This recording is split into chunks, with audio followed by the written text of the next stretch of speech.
Shalom. Oke. Hari ini kita mau belajar tentang sebuah dasar ketaatan. Ketaatan itu seringkali kita pikir bahwa kita bisa memberikan yang terbaik sama Tuhan. Tetapi kita lupa bahwa ada satu format ketaatan yang seringkali gak pernah dibahas, yaitu belajar menerima dari Tuhan. Karena di dalam benak kita, ketika kita diajarkan tentang ketaatan, berarti kita langsung berpikir, saya harus mengusahakan sesuatu. Saya harus melakukan sesuatu. Betul, itu tidak salah. Tetapi bagaimana saya bisa memberikan yang terbaik kepada Tuhan saya? Kalau saya nggak belajar terima dan saya tidak menikmati dan tidak mengalami kasih Tuhan yang Tuhan sudah berikan kepada saya, dan saya nggak belajar terima. Segala sesuatu yang kita tidak terima, yang kita tidak biarkan masuk dalam hidup kita, akhirnya kita tidak akan bisa memberikan hal itu kepada Tuhan dan juga kepada manusia. Contoh, kalau saya nggak ngerti kasih karunia, kalau saya nggak ngerti kasihnya Tuhan dalam hidup saya, bagaimana saya bisa mengasihi Tuhan? Bagaimana saya bisa mengasihi manusia yang lain?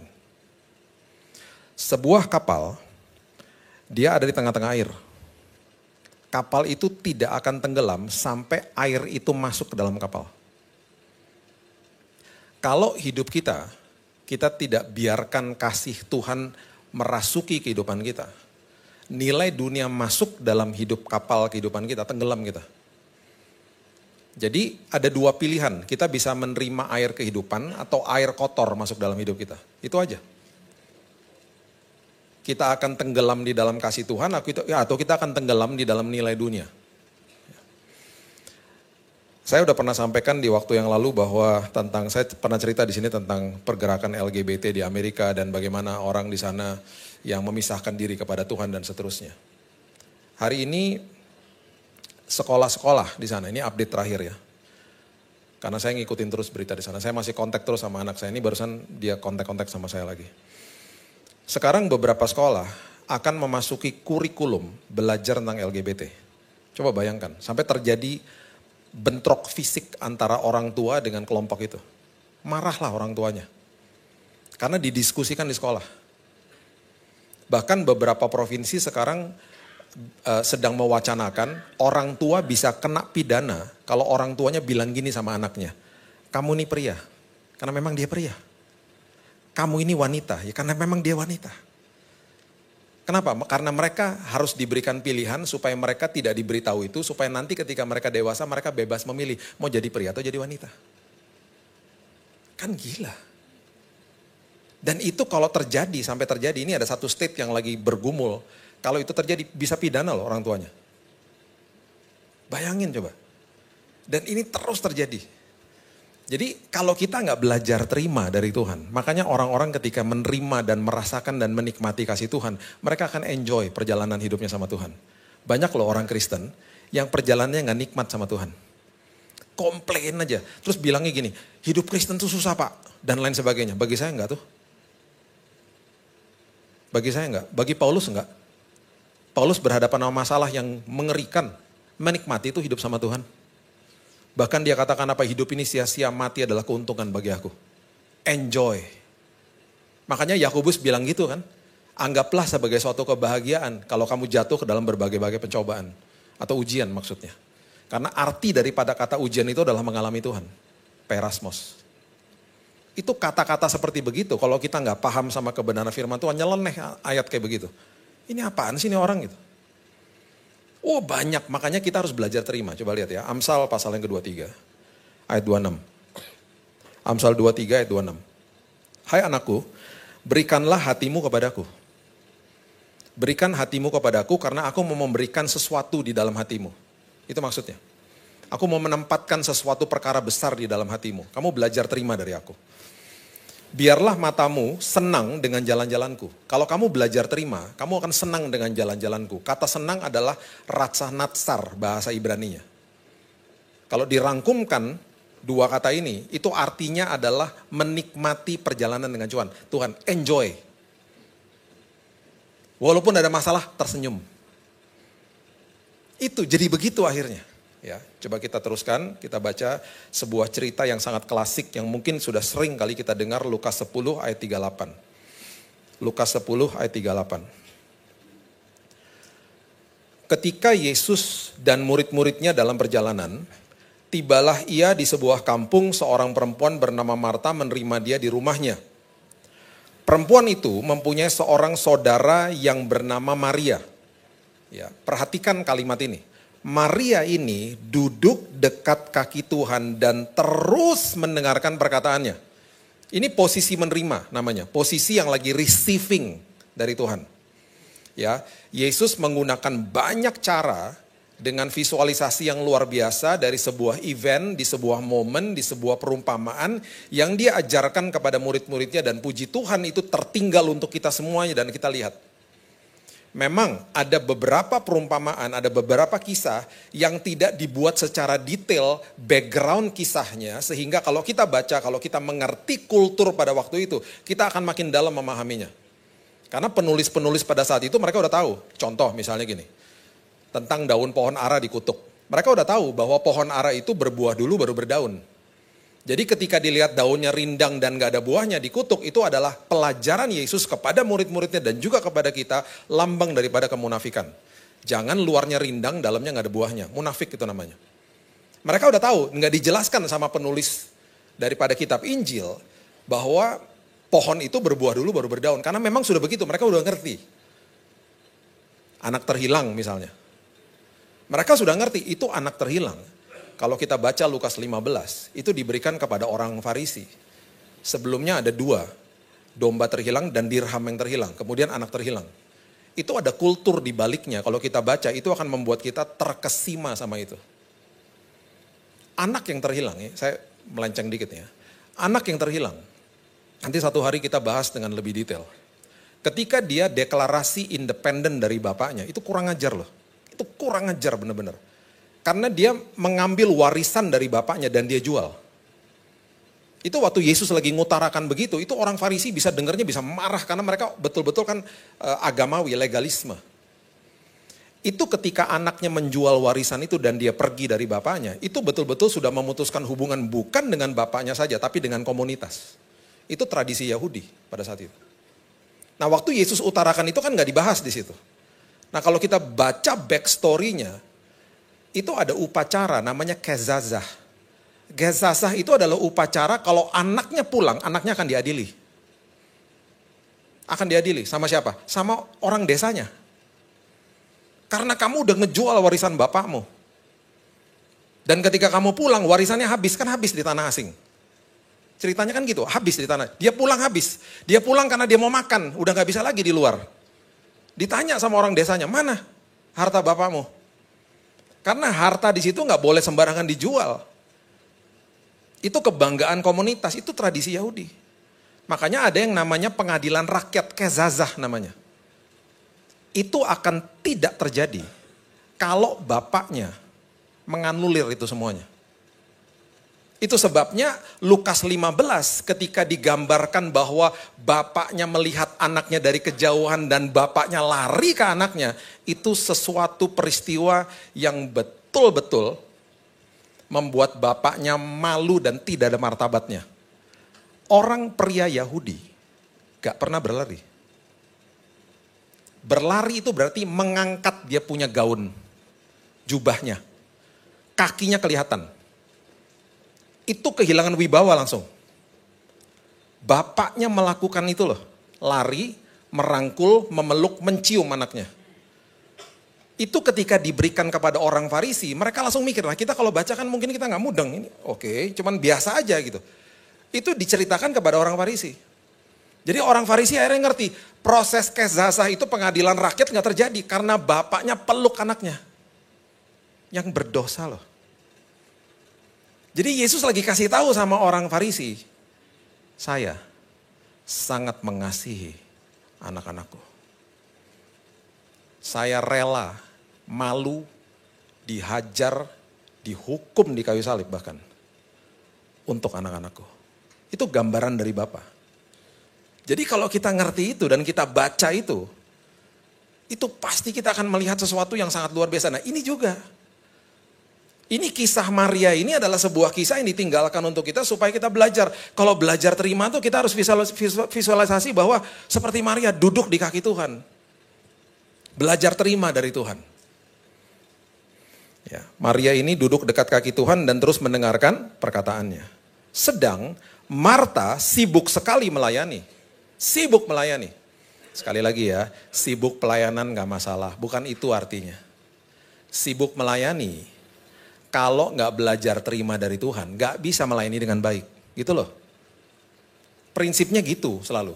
Nggak akan bisa berikan yang terbaik sebelum ngalamin Tuhan. Sebelum belajar terima dari Tuhan. Akhirnya orang yang seperti itu akan menyalahkan Tuhan dan manusia. Itu sebabnya Marta katakan begini. Ia mendekati Yesus dan berkata, Tuhan tidakkah engkau peduli tuh? Ngalahin Tuhan. Dan kemudian bahwa saudaraku membiarkan aku melayani seorang diri, suruhlah dia membantu aku, nyalain orang lain. Itu adalah gambaran orang Kristen yang datang kepada Tuhan dan komplain sama Tuhan. Dan bahkan banyak orang Kristen, 25 tahun saya pelayanan. Banyak orang Kristen datang kepada saya ngomongnya gini. Saya harapkan jangan ada yang ngomong gitu lagi. Saya percaya di sini nggak ada yang begitu. Pak, saya udah doa loh Pak. Sekian lama. Saya udah puasa sekian hari, mana kok Tuhan gak jawab? Di dalam benaknya dia ikut Tuhan pakai formula. Saya harus lakukan ini supaya Tuhan nanti berkenan dan melayakkan saya dan menjawab doa saya. Beda sama orang yang menerima dari Tuhan, beda sama orang yang belajar bahwa saya ini dikasih sama Tuhan saya, ngomongnya pasti beda. Ngomongnya gimana? Pasti gini, Pak, betul saya sedang bergumul, tapi saya percaya Pak, Tuhan sedang kerja. Saya nggak bisa lihat sekarang, tapi saya percaya Tuhan sedang kerja. Dan Alkitab mengatakan kalau sudah genap waktunya, aku akan lihat manifestasi jawaban doaku. Pak, betul Pak, saya lagi mengalami kesulitan. Tapi Pak, Tuhan baik. Oh nggak ada keluhan. Nggak ada. Karena ikut Tuhan nggak bisa pakai formula. Ikut Tuhan pakai relationship, hubungan. Jadi doa kita 5 menit yang sungguh-sungguh akan sangat dahsyat daripada doa setengah jam bertele-tele. Daripada kita berpikir saya harus begini, saya harus begini, saya harus begini. Akhirnya apa? Merepotkan diri sendiri. Belajar terima, salah satunya ya. Ini contoh aja, belajar terima. Gini loh. Ini salah satu doa saya. Saya kalau pagi-pagi itu salah satu doa kalimat yang saya ucapkan kepada Tuhan dengan iman saya itu begini. Tuhan, aku serahkan semua kekhawatiranku kepadamu ya Tuhan. 1 Petrus 5 ayat 7. Aku tukar ya Tuhan dengan damai sejahtera Yohanes 14 ayat 27 yang engkau telah tinggalkan bagi aku. Walaupun aku belum merasa kekhawatiran, kalau sampai ada Tuhan aku tukar dengan damai sejahtera. Karena yang engkau katakan damai sejahtera yang kau berikan bukan seperti yang dunia berikan. Yang dunia berikan damai setelah badai selesai, yang engkau berikan adalah damai selagi ada badai. Dan engkau katakan jangan gelisah dan jangan gentar, aku terima Tuhan, aku percaya hari ini dan seterusnya, aku gak akan gelisah dan gak akan gentar. Dan Tuhan, aku mengaminkan setelah serahkan kekhawatiranmu, 1 Petrus 5 ayat 8 mengatakan berjaga-jagalah. Lawanmu si iblis berjalan keliling-keliling seperti singa, mengaum-ngaum mencari mangsa yang dapat ditelan. Aku tidak dapat ditelan sama kebohongan iblis. Karena aku sudah tukar kekhawatiranku dengan damai sejahtera Tuhan. Karena ada orang yang tidak dapat ditelan. Karena setiap hari dia mencobai, dia mematahkan semangat, dia membohongi dan menuduh kita. Tiap hari itu dilakukan, gak ada tanggal merah. Iblis gak lebaran, iblis gak natalan. Tiap hari. Jadi tiap hari juga saya mau terima dari Tuhan. Contoh lagi. Di rumah saya, sudah budaya di rumah saya. Dari sejak anak-anak dari kecil sampai sekarang mereka sudah cukup dewasa. Tiap hari kami pelukan, tiap hari. Itu bahasa kasih di rumah saya, tiap hari. Saya bisa keluar dari kamar saya, kemarin saya keluar dari kamar saya, malam-malam. Anak saya Keaton ini usianya 16 tahun, dia lagi ngambil air minum juga. Sama-sama keluar. Udah sepi rumahnya, udah malam. Sebelum dia masuk kamar dia, gak ada kata-kata, saya cuman peluk aja, kita pelukan sangat erat. Dan saya cuman bilang gini, I love you. Dia bilang lagi, I love you dad. That's it. Saya masuk kamarnya, dia masuk. Itu udah kebiasaan. Pernah lihat semut gak? Kalau jalan gitu, tuk, terus baru jalan lagi. Itu pasti lagi pelukan. Kita gak bisa lihat aja. Belajarlah dari semut. Kalau ketemu pelukan. Saya bahkan sengaja peluk istri saya di depan anak-anak. Dan saya bilang sama istri saya, I love you di depan anak-anak. Biar mereka lihat sendiri pelajaran. Bukan hanya sekedar dengar. Tahu, Keaton ini anak saya. Waktu dia masih TK. Saya dipanggil sama gurunya. Lagi ambil rapot. Pak. Saya cuma mau kasih tahu Pak. Kasihan Pak anak Bapak. Loh kenapa? Dia sering didorong Pak sama teman-temannya. Loh kenapa? Karena semua teman-temannya dipelukin Pak sama dia. Itu belajar dari mana Pak?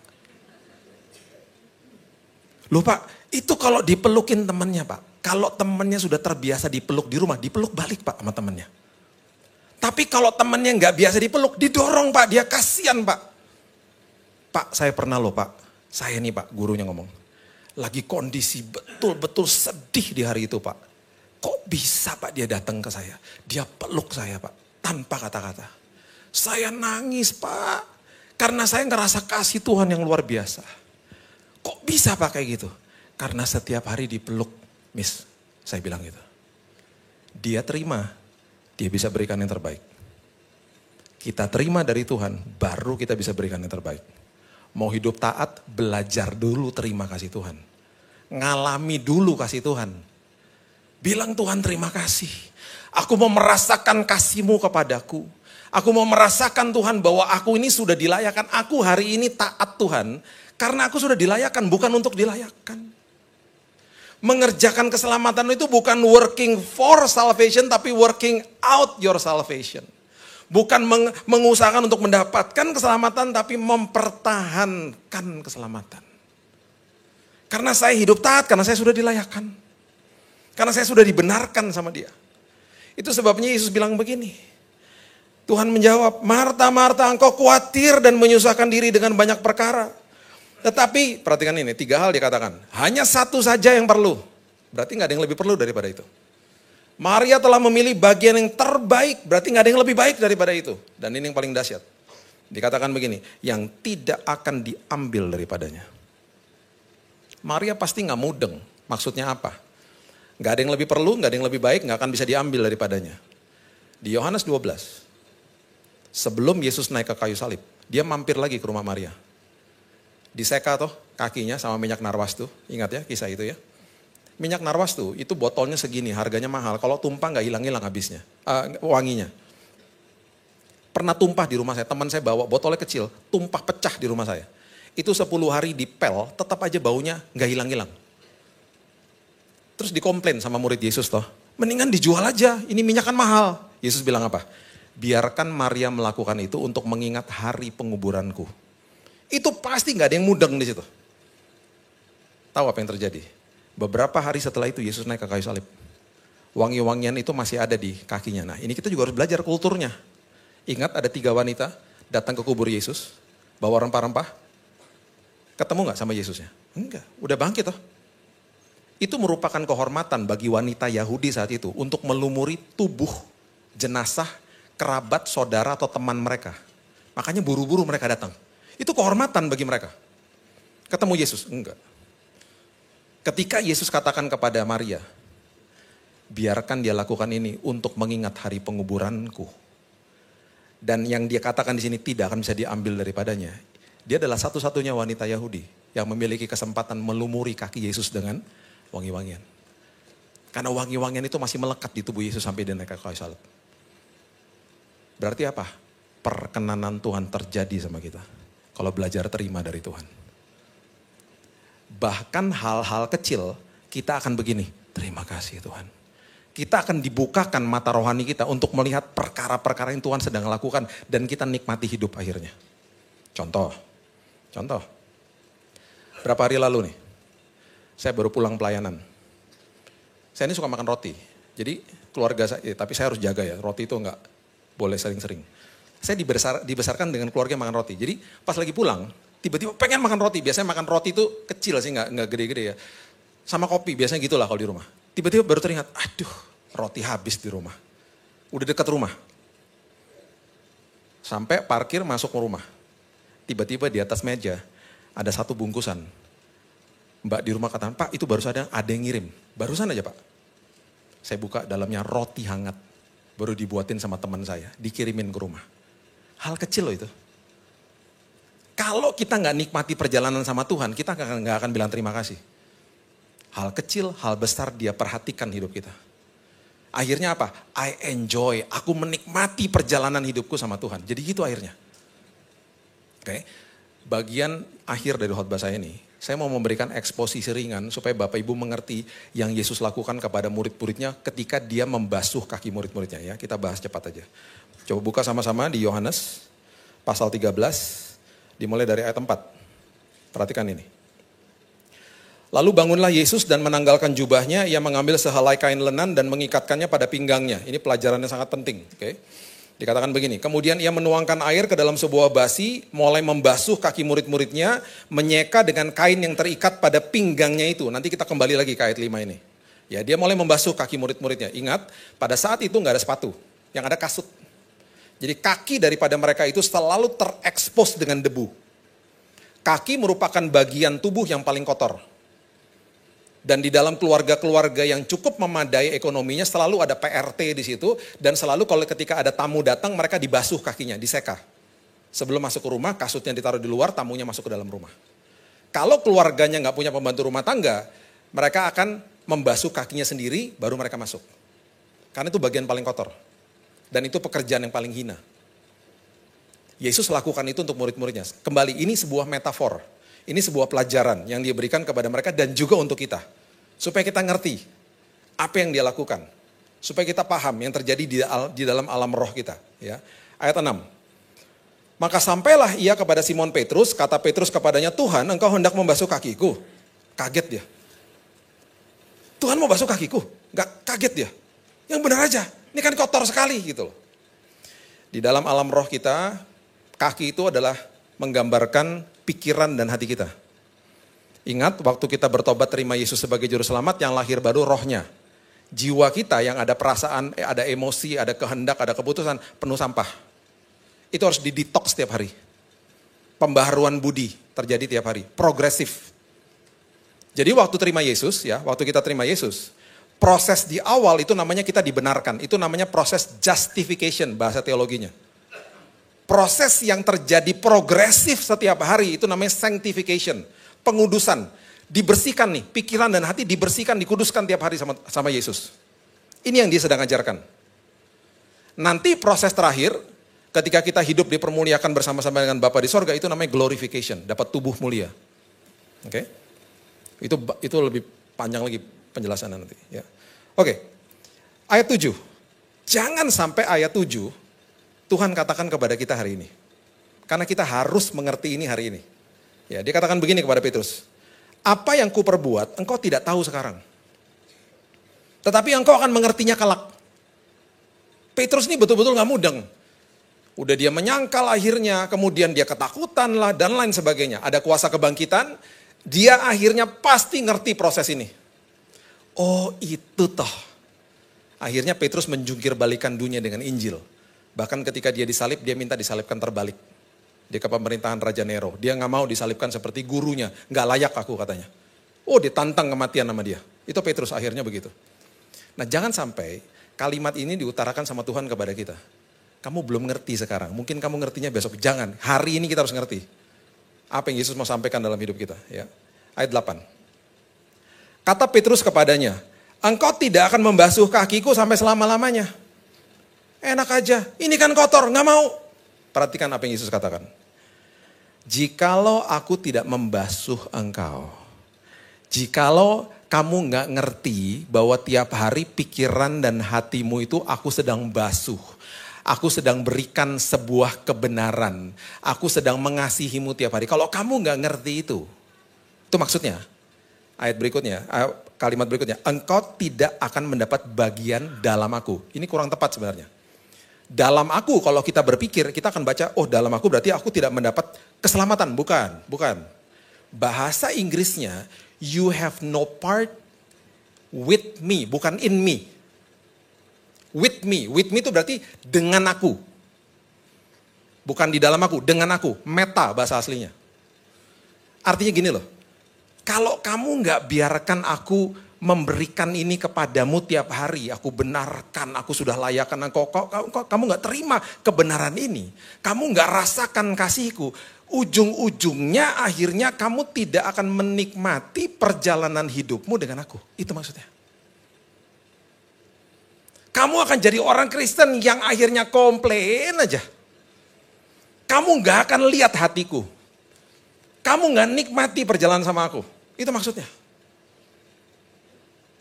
Jadi rugi kalau kita nggak ngerti ini.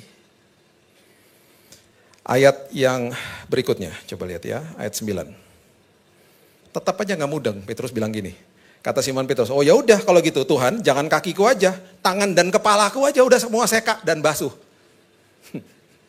Udah semuanya aja gitu. Dijelasin lagi sama Yesus. Lebih detail lagi dijelasin lagi ayat 10. Kata Yesus kepadanya, barang siapa telah mandi, barang siapa telah menerima keselamatan, lahir baru, tidak usah membasuh diri lagi. Yesus mati sekali untuk selamanya untuk kita. Ya. Selain membasuh kakinya, selain membasuh pikiran dan hatinya. Maksudnya gitu. Karena ia sudah bersih seluruhnya, juga kamu, kita ini sudah bersih, hanya tidak semua. Itu sebabnya pikiran dan hati harus didetox setiap hari, sekolah kehidupan tiap hari.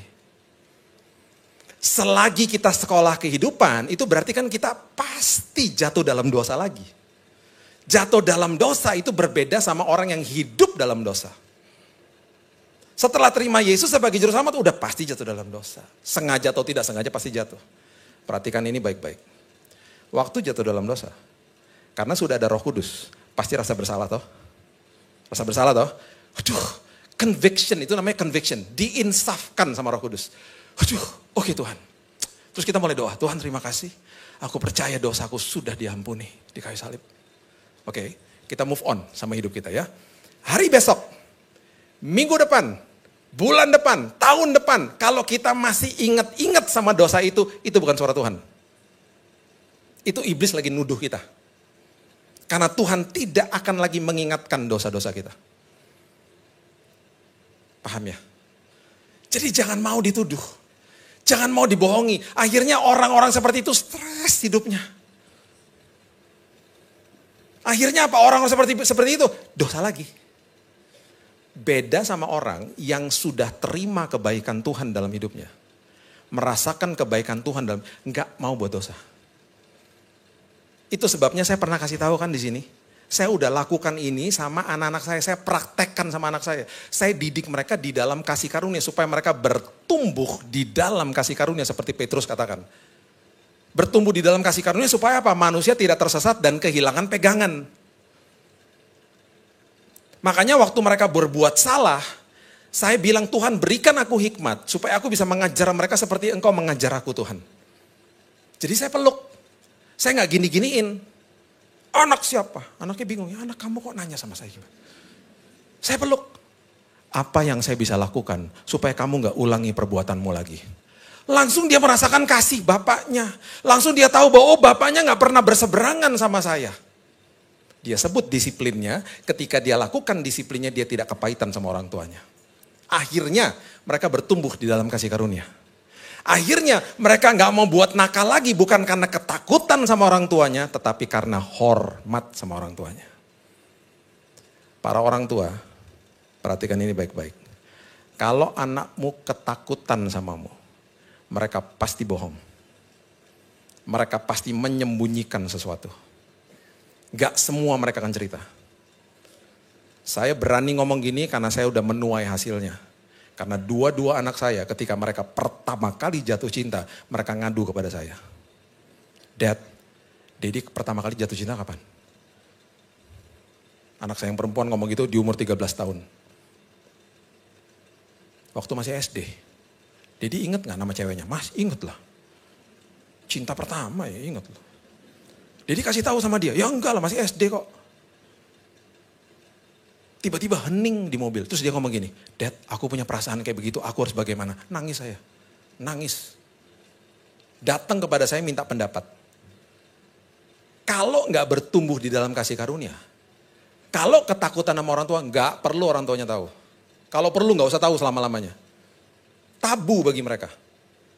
Baru berapa tahun, 2 tahun lalu adiknya yang ngomong sama saya, sama istri saya lagi mesbah keluarga. Dedi, mami, aku lagi suka sama cewek. Ngomongnya nggak lancar banget, nggak ada malu-malu. Aku harus ngapain ya gitu. Oh, kamu mau dating sama dia, mami ikut ya langsung gitu. Gak rela aku. Open communication itu bertumbuh di dalam kasih karunia. Makanya firman Tuhan yang mengatakan begini, kasihlah sesamamu manusia. Bagaimana kita bisa mengasihi kalau kita nggak terima kasih Tuhan? Makanya Yesus katakan apa? Kasihlah sesamamu sama seperti aku mengasihimu. Ayo. Bukan sama seperti orang mengasihi kita, bukan. Itu ya, kalau orang Kristen ya, udah ngalami kasih Tuhan, disakiti sama orang lain, gampang memaafkan. Gampang dan tidak akan memberikan silent treatment. Gak akan diemin orang. Jaga jarak gak masalah loh Bapak Ibu. Ya, ada orang-orang toksik, betul kita harus jaga jarak. Tapi jangan didiemin orangnya. Yesus pernah diemin orang? Gak pernah lah. Ada orang nyebelin ketemu sama kita, jangan buang muka, tegur duluan. Tapi Pak nanti dia akan tidak tegur saya balik. Gak apa-apa, itu urusan dia. Yang penting saya pokoknya gak mau diemin dia. Mas, negur kalau ketemu di mall. Terus dia buang muka. Buang mukanya maksimal lagi. Tuh tahu gitu aku gak tegur gitu. Oh langsung berkecamuk kan di dalam sini. Kita udah pernah belajar firman itu dulu di sini. Harus jadi orang yang pandai. Itu bahasanya tabun. Berargumentasi dengan diri sendiri. Karena diri sendiri adalah pribadi kita adalah pribadi yang paling sulit dikalahkan. Bukan iblis. Paling sulit dikalahkan diri kita sendiri. Udah dibuang muka sama dia. Kita ketemu sama temen habis itu. Yang kenal juga sama dia. Ayo mau ngapain coba. Pasti mau gosip langsung. Dimulai dengan kata-kata apa? Ayo. Kamu tahu nggak?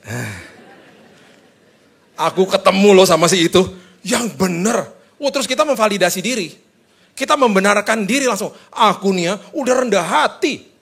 Langsung gitu ngomong. Aku tegur duluan loh. Karena kita butuh validasi dari teman kita. Langsung dia nyamber seperti api. Pantesan tuh usahanya bangkrut, Tuhan gak berkenan sama dia. Kita merasa senang langsung. Tervalidasi. Memang aku yang bener nih, aku rendah hati. Justru ya, kita menjadi lebih daripada pemenang ketika kita ketemu teman kita dan kita tutup mulut. Gak gosipin tuh orang. Itu baru luar, itu namanya orang yang udah ngalamin kasih Tuhan. Gak butuh validasi. Gak butuh. Karena udah ngalamin kasih Tuhan. Itu maksudnya. Ya, coba lihat ayat yang berikut ini. Kejadian pasal 3 ayat 14. Saya kasih 3 ayat ini lagi supaya Bapak Ibu mengerti sebagai penutup. Kejadian 3 ayat 14. Berfirmanlah Tuhan Allah kepada ular itu, karena engkau berbuat demikian, terkutuklah engkau di antara segala ternak dan di antara segala binatang hutan. Dengan perutmu lah engkau akan menjalar, perhatikan ya, ini makanan si iblis. Sekali lagi ya, kalau baca perjanjian lama serba fisik, masuk perjanjian baru, masuk ke dalam sini alam roh kita ya. Debu tanahlah akan kau makan seumur hidup. Jadi makanannya iblis debu tanah toh. Siapa debu tanah? Coba lihat Kejadian 2 ayat 7. Kejadian 2 ayat 7.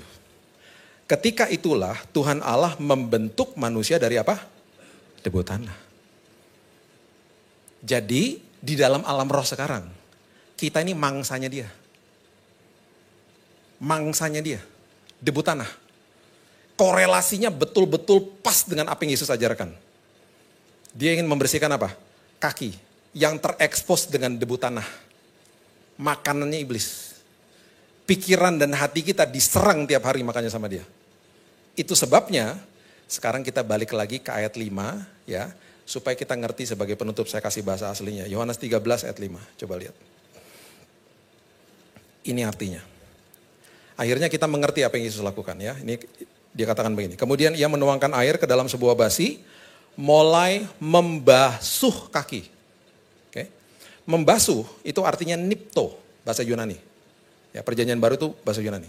Nipto. Nipto di dalam kosakata Yunani adalah continuing present tense. Berarti apa? Dilakukan tiap hari. Tiap hari proses pengudusan. Tiap hari sanctification. Kita dikuduskan. Dikasih tahu sama dia. Diberikan kasihnya. Kita cuman terima dari dia. Oke. Kemudian dikatakan begini. lalu menyekanya dengan kain yang terikat pada pinggangnya. Menyeka, ini luar biasa artinya. Artinya adalah ekmaso. Ekmaso, bahasa Yunani.